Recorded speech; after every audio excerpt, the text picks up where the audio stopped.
Everyone, আসসালামু আলাইকুম। সবাই কেমন আছেন? আশা করছি বেশ ভালো আছেন, সুস্থ আছেন। আমি লাইফস্টাইল অফ দীপা থেকে দীপা নতুন দিনে নতুন একটা ব্লগে আপনাদের সবাইকে ওয়েলকাম করছি। নতুন বাসা থেকে আমি আর ফিওরা আমরা দুজনই কিন্তু আপনাদের সাথে আজকে একদম সকাল সকাল ভিডিওটা শেয়ার করার জন্য চলে আসছি।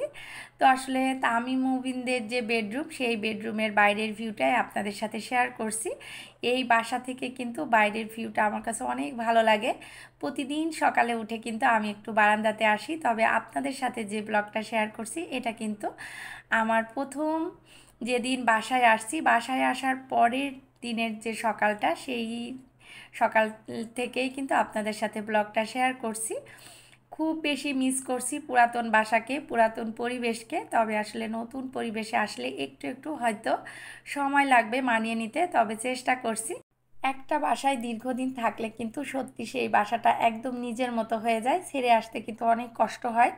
তবে আসলে সময়, সুযোগ, পরিবেশ, পরিস্থিতি সব কিছু কিন্তু মানুষকে আসলে এই জিনিসগুলোকে একদম সাইডে রেখে সামনে এগিয়ে যেতে সাহায্য করে। তো যাই হোক, এখানে ফিওরা মিশনও কিন্তু এসে ওদের একটু বেশ আসলে অপরিচিত মতোই লাগছে। ওরা বেলকনি থেকে শুরু করে পুরো বাসায় কিন্তু এদিক ওদিক ঘুরে বেড়ায় আর পুরাতন বাসাটাকে খুঁজে। তো আসলে আমারও কিন্তু একটু খারাপ লাগছে, খারাপ লাগলেও আসলে কি করব, কিছু করার নাই। যাই হোক, ওদেরকে আমি সারাটা দিন কিন্তু যখনই কাজ করি, যখনই আসলে সময় পাই, ওদেরকে একটু সময় দিই যেন ওরা একটু অ্যাডজাস্ট হতে পারে। যাই হোক, ফিওরা আর মিচান দুইজনই কিন্তু আছে। মিচান আমার পেছন পেছন ঘুরে আর ফিওরা কিন্তু সামনে সামনে। তো আমার অনেক প্রিয় ছোট ছোট বাবারা আছে, মামনিরা আছে, তারা কিন্তু আমার এই ফিওরা মিচানকে খুব বেশি পছন্দ করে। ওরা কিন্তু ভিডিওতে দেখতে চায়। আমার একজন ছোট একজন বাবা আছে, সেই বাবা নাকি তার আম্মুকে বলে যে আম্মু, আন্টি খুব পচা, আন্টি কেন ফিওরা মিসানকে দেখায় না। তো আসলে যখন সুযোগ পাই তখন কিন্তু আমি দেখিয়ে দেওয়ার চেষ্টা করি। তো যাই হোক, ওদেরকে বেলকনিতে রেখে আমি কিন্তু চলে এসেছি। গতকাল যখন বাসায় এসেছিলাম তখন যদি বাসার যে পরিবেশ ছিল সেটা যদি আপনারা দেখতেন, আমার কাছে মনে হয় যে আপনারা বুঝতে পারতেন যে আমি কিসের মধ্যে আছি। আসলে এখন পর্যন্ত কিন্তু আমার পুরো বাসাটা কোনো রকমই গোছানো হয়নি। কোনো রকম ড্রয়িং ডাইনিং একটু গুছিয়ে নিয়েছি যেন কেউ এসে বসতে পারে। তো এই জন্যই আর কি, তারপরেও গত রাতে যতটুকু সম্ভব হয়েছে ততটুকু কিন্তু গুছিয়ে নেওয়ার চেষ্টা করেছি। আসলে প্রতিবার যেরকম বাসা চেঞ্জ করি, এবার কিন্তু একদমই এরকমটা হয়নি। প্রতিবার অনেকটা সময় পাই, আমি আস্তে ধীরে পুরো বাসাটা কিন্তু গুছিয়ে নিই, তারপরে দেখা যাচ্ছে বাসাটা শিফট করি। কিন্তু এবার হয়েছে একদমই উল্টো, কোনো কিছুই কিন্তু আমি গোছাতে পাইনি, যেহেতু খুব শর্ট টাইমের মধ্যে বাসাটা ছেড়ে দিয়েছি। তারপরে যে বিষয়টা সব থেকে বেশি সমস্যা হয়েছে সেটা হচ্ছে ঈদে যেহেতু ছুটি ছিল, ছুটিতে আমরা সবাই বাড়িতে গিয়েছিলাম। বাড়ি থেকে এসে আসলে কতটুকুই বা গোছানো যায়। আর ওর বাবা কিন্তু বাসায় ছিল না, ওর বাবা ছিল ঢাকার বাইরে। যার জন্য আর কি সব কিছু মিলিয়ে এবার বাসা চেঞ্জ করাটা আমার জন্য খুব বেশি কষ্ট হয়ে গিয়েছে। যার জন্য বেশ কিছুদিন কিন্তু আপনাদের সাথে লাইফস্টাইল ব্লগগুলো শেয়ার করতে পারছি না। বিজনেসের ক্ষেত্রে আসলে আমার একটা দায়বদ্ধতা থেকে যায়, যেহেতু আমার অফিস এমপ্লয় আছে, আমার প্রিয় সব আপুদের অর্ডার থাকে, সেটা কিন্তু আমাকে দেখতেই হয় সব সময়। তো যার জন্য শত কষ্ট হলেও কিন্তু আমি বিজনেসের ভিডিওগুলো আপনাদের সাথে শেয়ার করি। তো যাই হোক, আসলে আমার সব আপুরা কিন্তু আমাকে বলছেন যে আপু, নতুন বাসার ভিডিও কবে দিবেন, কবে দিবেন। আসলে এই কারণেই কিন্তু শুধুমাত্র দিতে পারছি না। আর গতকালের যে ভিডিওটা, আসলে গতকাল আমি কিন্তু একটু একটু করে ভিডিও করেছিলাম যে আপনাদের সাথে একটু শেয়ার করব যে আমার বাসার কি অবস্থা। তো আসলে পরবর্তীতে মনে করলাম যে থাক, আমার মাথাটা ঘুরেছে ঘুরেছে ঠিক আছে, কিন্তু আমার আপুদের মাথাটা একদমই আমি আসলে ঘোরাতে চাচ্ছি না।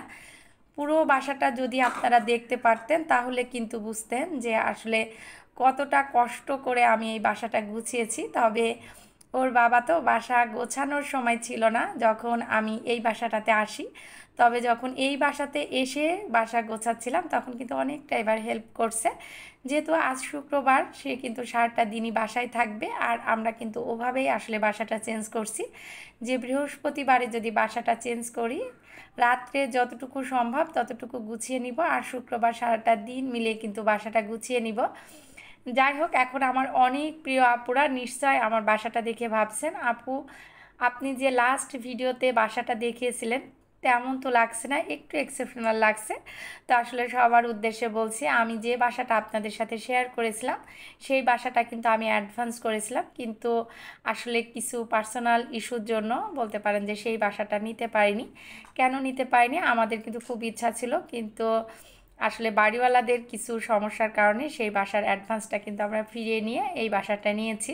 তো কোনো একদিন বলবো যে আসলে কি সমস্যার জন্য বাসাটা নিতে পারিনি। যাই হোক, মোটামুটি যতটুকু সম্ভব হয়েছে ততটুকু গুছিয়ে নিয়েছি। তবে এই বাসাটাও কিন্তু মাশাআল্লাহ আমার অনেক বেশি পছন্দের একটা বাসা বলতে পারেন। আর এই বাসাটার সব থেকে আমার যে জিনিসটা ভালো লেগেছে, ফ্লোরের যে টাইলসটা, এই টাইলসটা কিন্তু একদম ম্যাট একটা টাইলস আর একদম উড কালারের।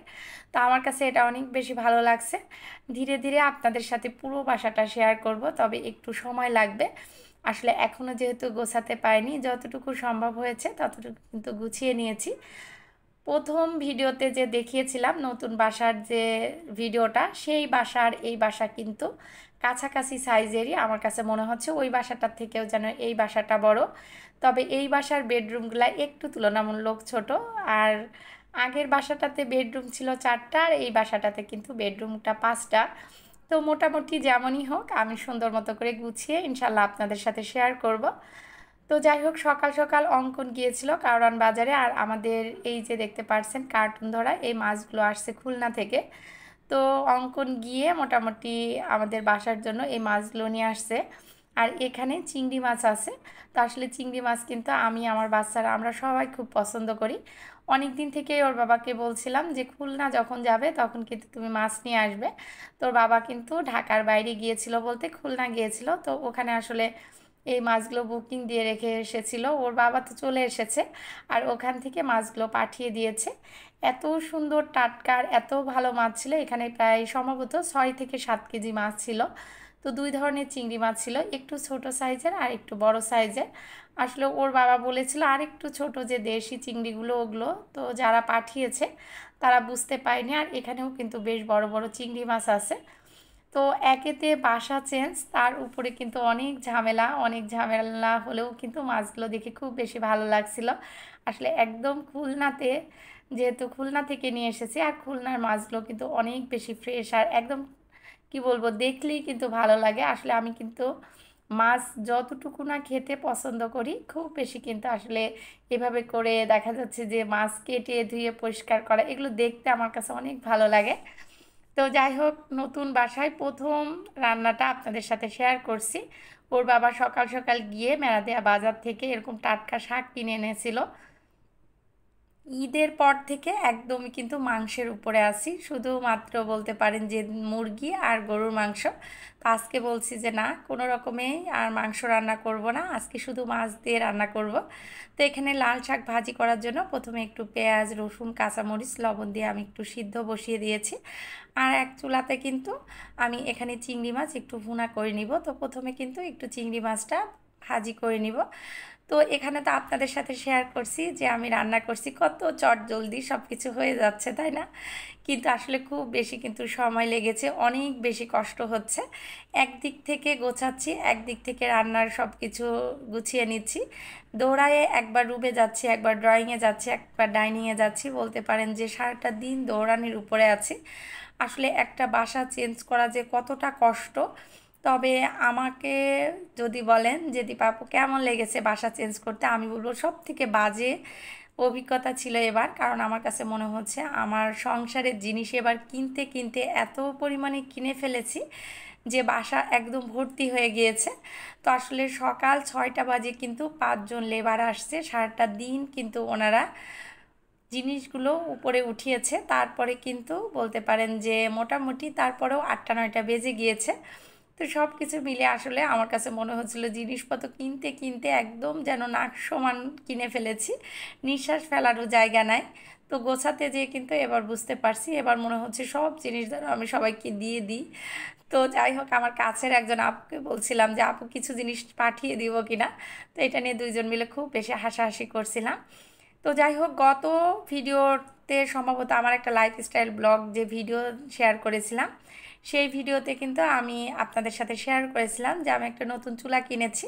তো অনেক আপুরা কিন্তু জানতে চেয়েছিলেন যে আপু আপনার চুলাটার প্রাইসটা কত ছিল।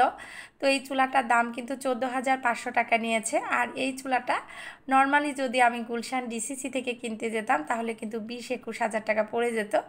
তা আমি যেহেতু একটু আসলে দেখতে পছন্দ করি, ঘুরে ঘুরে কিনতে পছন্দ করি, অনেক দেখে শুনে তারপরে কিন্তু নিউ মার্কেট থেকে নিয়েছি। আর কোন ব্র্যান্ডের সার্ভিস কেমন দিচ্ছে ইনশাল্লাহ আরও কিছুদিন পর আপনাদের সাথে শেয়ার করব। আসলে কোনো কিছুই ওইভাবে করে আপনাদের সাথে শেয়ার করতে পারছি না। তবে আজকে যখন রান্না করছিলাম তখন আমার কাছে মনে হচ্ছিল সব আপুদেরকে যদি এই চিংড়ি মাছগুলো রান্না করে খাওয়াতে পারতাম অনেক বেশি ভালো লাগতো। আসলে টাটকা মাছ তো নতুন বাসায় এখন পর্যন্ত কিন্তু কাউকে এভাবে দাওয়াত করে খাওয়াতে পারিনি। আমার কাছের যে সকল আপুরা আছে সবাইকেই ভিডিওর মাধ্যমে বলে দিচ্ছি, সবাইকে আমার বাসায় দাওয়াত। আর এখন যেহেতু বেশ বড় বাসা নিয়েছি, থাকা থেকে শুরু করে বসে গল্প করা থেকে শুরু করে রান্না বাড়া করা কোনো কিন্তু কষ্ট হবে না। তবে আমার এই বাসাটা যেহেতু একদম নতুন, আমরাই কিন্তু প্রথম উঠেছি, যার জন্য এখনও অনেক কাজ কিন্তু এই বাসার বাদ আছে। আসলে ওনারা কিন্তু বাসাটা আরও 1-2 মাস পরে ভাড়া দিতে চেয়েছিল, যেহেতু আমাদের বাসাটা খুব বেশি ইমার্জেন্সি ছিল। কারণ আসলে আমরা যে বাসাটা অ্যাডভান্স করেছিলাম ওই বাসাটা কিন্তু আমরা আসলে পরবর্তীতে নিতে পারিনি। কিন্তু যখন আমাদের আগের বাসাটা আমরা ছেড়ে দিয়েছি তখন কিন্তু অলরেডি আমাদের ওই বাসাটা ভাড়া হয়ে গিয়েছিল, যার জন্য আমাদের আসলে এই বাসাটা বলতে পারেন যে খুব চিন্তা ভাবনা আসলে ওইভাবে যে গুছিয়ে বাসাটাতে উঠবো সেরকম কিন্তু কোনো সুযোগ ছিল না।